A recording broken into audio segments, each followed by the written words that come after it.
The article we picked for this podcast was Marx's Theory of Rebellion, a cross-national analysis of class exploitation, economic development, and violent revolt, written by Terry Boswell and William J. Dixon.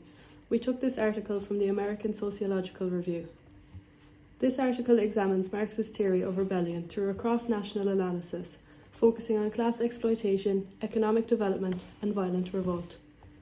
The researchers argue that economic development could lead to rebellion due to its impact on proletarianization, which is a social process in Marxism where people transition from being employers, unemployed, or self-employed to being employed as wage labour by an employer, and class exploitation, which refers to the expropriation of surplus value from its producers.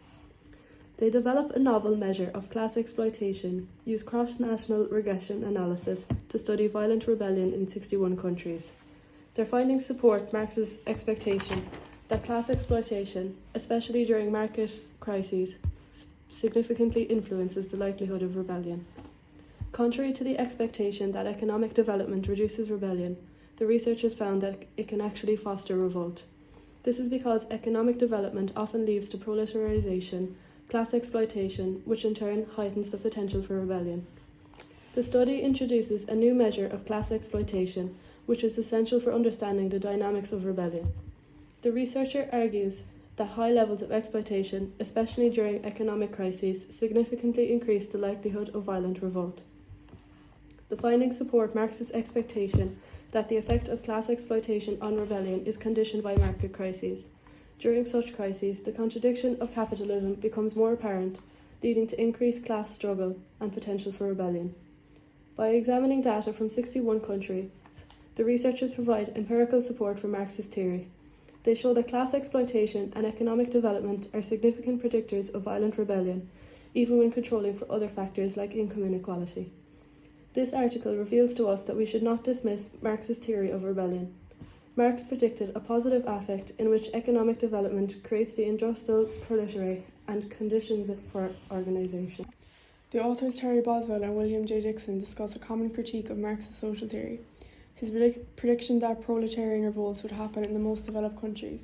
This prediction has been held, leading to two main research paths.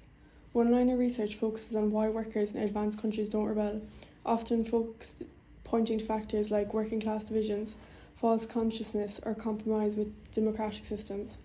The other examines why revolutions are more frequent in less developed countries, where present revolts often arise as a reaction to disruptions of local economies by global capitalism. Studies have shown that economic development is associated with higher rates of rebellion, even though factors like inequality and repression, which are usually reduced by development, tend to lower it. This paradox has led to a re-examination of Marx's theory. While critics often focus on his mistaken prediction about where rebellions would occur, the authors argue that Marx's core idea is that exploitation, not simply economic development, is what drives class conflict, and rebellion in Marx's view. Industrial development increases rebellion only if it also increases both the size and the exploitation level of the working class.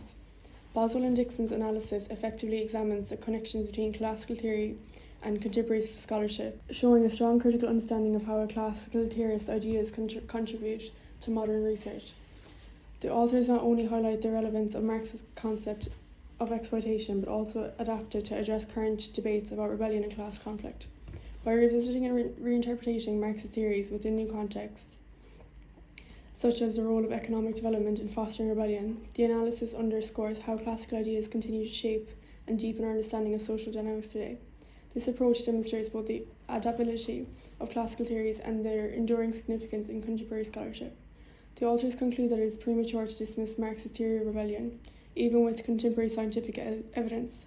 They suggest that while their study is not definitive, it adheres to accepted cross-national research standards and presents significant findings. Their conclusion is that Marx's theory and more conventional theories like relative deprivation share common ground.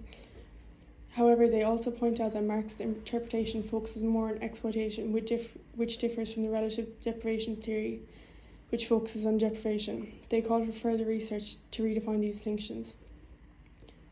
In terms of building on Marx's work, the authors acknowledge some alignment with more conventional theories, but argue that Marx's core ideas, such as the role of class exploitation, offer important insights into the cause of rebellion. For instance, the authors emphasize that class exploitation particularly during economic turndowns or market crises, plays a central role in fueling revolt. This revisits Marx's prediction that rebellion arises when exploitation is high and economic growth is low, leading to a lack of class compromise. While acknowledging similarities with resource mobilization theory, the authors argue that Marx's focus on class exploitation remains a distinctive and crucial element for understanding rebellion, especially in market crises. They also extend Marx's theory by incorporating contemporary insights into class compromise, suggesting that the heightened exploitation and stagnation of economic growth led to intensified class conflict, in contrast to conventional theories that view economic development as inhibiting rebellion. Boswell and Dixon suggest potential additions such as the need for more precise quantitative measures of concepts like exploitation and inequality, and greater attention to the relationship between exploitation and factors like inequality, state repression, and economic growth. They also recognise the limitations of cross-national research and call for complementary qualitative research to deepen understanding. The author goes into great detail about how Karl Marx theorized rebellion. Marx's theory dealt primarily with the organization of production as the basis of social classes in a capitalist society. Marx's approach may have been seen as a theory of group formation. In his viewing, ruling classes are aware of their common interests and have the organizational means to promote them, while oppressed classes still seek to achieve class consciousness. Marx knew that the abject poverty makes men more selfish, not less. Marx's approach to the study of class was too reductionist to be successful. The publisher connects both Marx's theories alongside newer theories by Pierre Bourdieu. According to this French sociologist, social actors unequally and more or less strategically mobilize an array of capital at their disposal. In this perspective, the social space is notoriously unequal as it is constituted and reconfigured based on the dynamics of rebellion and struggle in access to possession and strategic mobilization of distinct resources.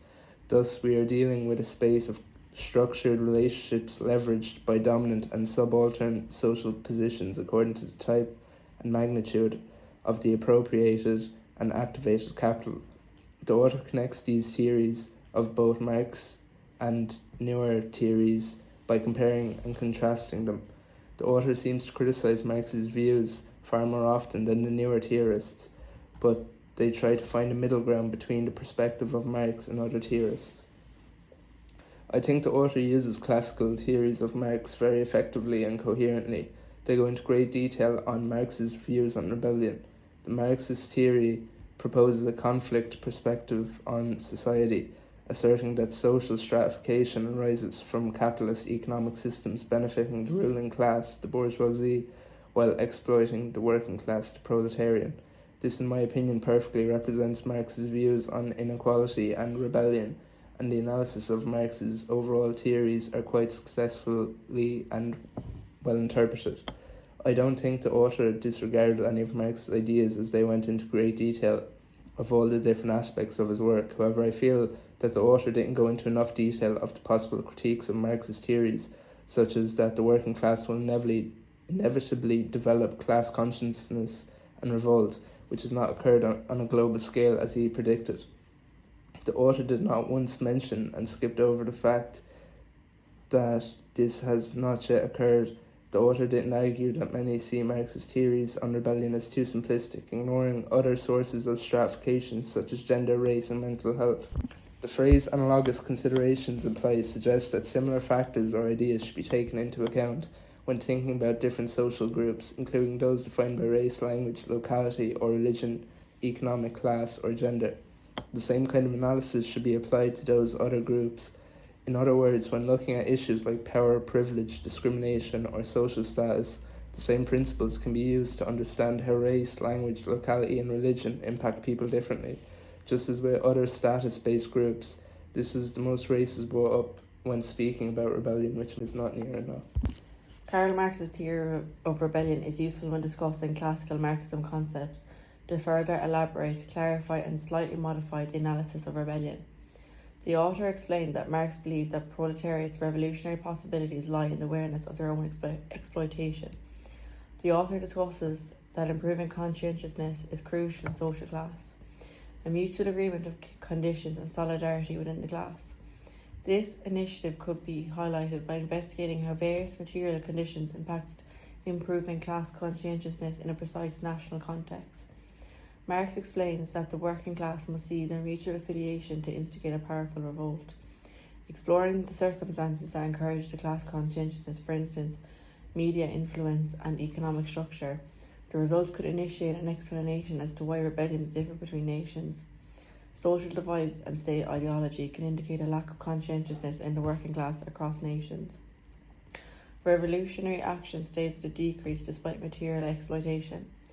Marx's theory would propose that without class conscientiousness, employees may bear their exploitative conditions and restrain a revolutionary action. The journal article validates Marx's theory of rebellion. The theory explains why some nations sustain stability despite class animosity while others experience aggressive revolts. The author discusses factors such as economic development and state control and exploitation as elements of the likelihood of a rebellion by understanding national differences. Additionally, economic and social factors largely contribute to the way society is structured through laws, state of power and media. This strongly impacts whether there will be a rebellion or not. The contemporary analysis of Marx's theory of rebellion provides a modernised focus on Marx's concepts and the relevance they still have in today's world. The journal article has augmented my understanding of Marxism in various ways by employing his theories to modern contexts. The primary focus for Marx was working class struggle within industrialised European economies. This article delves deeper by investigating exploitation on an international scale that consisted of both developing and developed countries. This international approach can describe how Marx's theory can be acquired to analyse economic factors in various societies, demonstrating that class exploitation isn't limited to just one environmental or developmental context. This concept increases my knowledge and understanding of how Marx's thoughts implement diverse modern contexts. For instance, how exploitation is carried out differently in fast fashion compared to ethically sourced companies. Finally, while various forms of exploitation can differ, the fundamental idea from Marx's theory of rebellion is that exploitation can preserve across different contexts.